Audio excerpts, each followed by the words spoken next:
Welcome to Between the Lines with Martin C. Weiner. Today we're going to discuss a chemical called DCA. In 2007, researchers out of the University of Alberta discovered that it had remarkable potential in animals to cure all sorts of cancers, at least put them into remission or to decrease their size.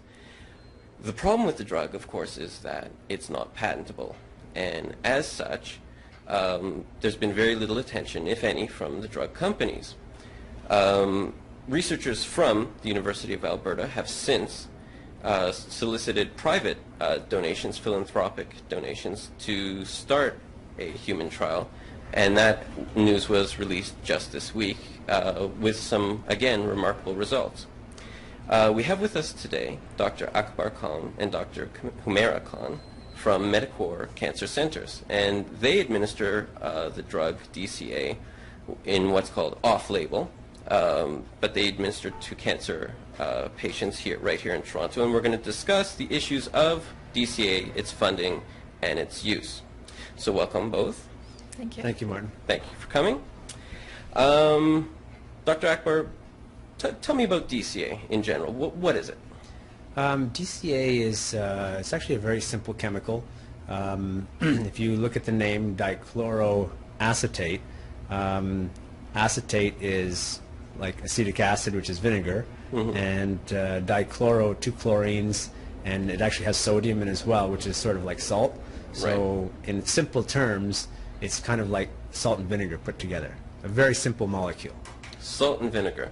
And I've been eating that all those years. And so, but I think you immediately get to the problem of the chemical. I mean, salt and vinegar. It doesn't sound like something that you can patent. That's right. It's not rocket science. It is a very simple chemical. It's been around for probably about 20 or 30 years. It may have had a patent at one point. I'm not sure, but certainly does not have a patent now because it's an old chemical. Now, I understand that the same chemical has been used in humans for a disease. I believe it's called lactic acidosis. Am I correct? Yes, that's correct. It has been researched quite a bit for a disease called congenital lactic acidosis. Right. There's a lot of studies coming out of Florida, out of the university there. So there's a lot of human experience with the drug, and there's a good safety profile that's been demonstrated by their research. So it has been used quite a bit for that, and it's actually approved in Ontario for that disease. Now, that is a very rare disease. We see very few people. I've actually never seen a patient with that, but maybe a few in Canada every year are diagnosed with that. It's very uncommon. Okay. So that being said, though, there has to be some data as to how this drug reacts with humans. Yes, I mean that's exactly for that disease, for the congenital lactic acidosis. There's a lot of research in humans, more in children, but the human data is there, and it shows basically it shows the safety profile of the drug. It shows what the side effects are. So we're quite aware of how the drug reacts in humans. Okay. So, Dr. Humaira, I'm just going to omit the con if you don't mind, because we won't know who we're talking to. Can you tell me a bit about the original discovery in 2007? Well, in 2007, researchers at the University of Alberta basically had taken human tissue cancers from the brain, lung, and colon, and they had breast, and they had transplanted into rats and given them dichloroacetate, and they realized that after a few weeks of treatment, the size of the tumor shrank considerably. So based on that, there was a lot of excitement because that amount of shrinkage had been seen before, and it was hoped that those results in the lab, in the rats, could also be reciprocated in humans. And based on that research and the fact that DC had been around for a while and there was human data available, a lot of patients came to us saying, there's this research, is there anything we can do with it? And that's when about 2.5, 3 years ago, we started giving it to our patients. Okay. We actually have a slide of that. Applications and is relatively cheap. But as CTV's medical specialist Avis Favreau explains, redeveloping the drug may not fit into the business plans of the big pharmaceutical companies. The tumor is Dr. Evangelos Mikalakis has given cancer researchers a brand new lead with an old drug, a cheap, inexpensive powder that costs just pennies a dose. You typically get this eureka kind of feeling. And it's actually the most exciting thing scientists can get. The drug, called DCA in short, has been used for decades in humans with some rare inherited diseases.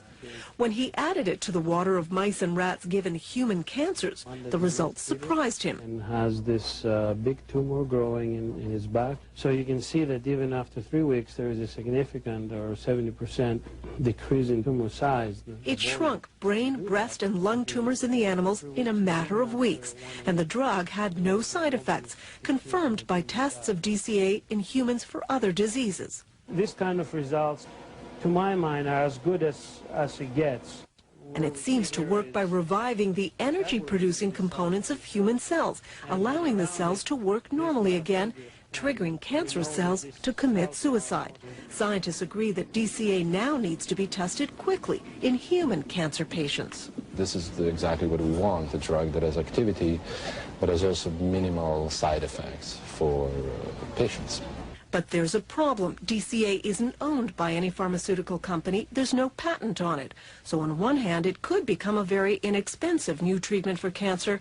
On the other, drug companies won't be interested in funding studies for a drug that won't make them a profit. The latest bit of news that came out of the University of Alberta seems to suggest that it takes up to 3 months to build up a metabolically suitable amount of DCA. In humans, the dose is limited by the side effects. Now, it is better in terms of treating the cancer to use a higher dose. It does seem to be more effective. That's our experience.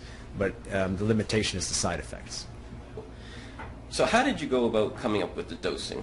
Okay, well, basically we started off looking at the congenital lactic acidosis research. The doses they were using in children ranged from about 25 to 50 milligrams of the DCA per kilogram of body weight. So we looked at that and we said, okay, here's a dose where we know what the side effects are, we know what the effects are in humans. Let's be conservative and start lower than that. So we started at about 10 milligram per kilogram. And so we started treating a few patients. We followed them for a month or two, and at that dose we were seeing very little in the way of response to the drug. So the cancer didn't seem to be responding that much. So then gradually we increased the dose, and we were very careful monitoring patients for side effects. And then when we got up to around 20-25 milligram per kilogram, we started seeing some results. Not dramatic, but we were seeing results. And then we said, you know what, let's try higher.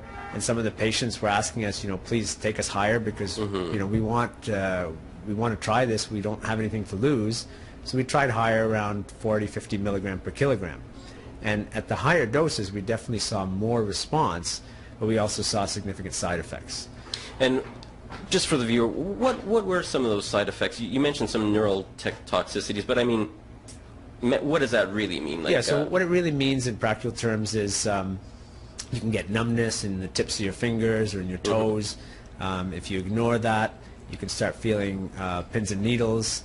It can progress, so not just the fingers, then the whole hand will be involved, or the arm, and not just the toes, it'll progress up to the foot, the leg.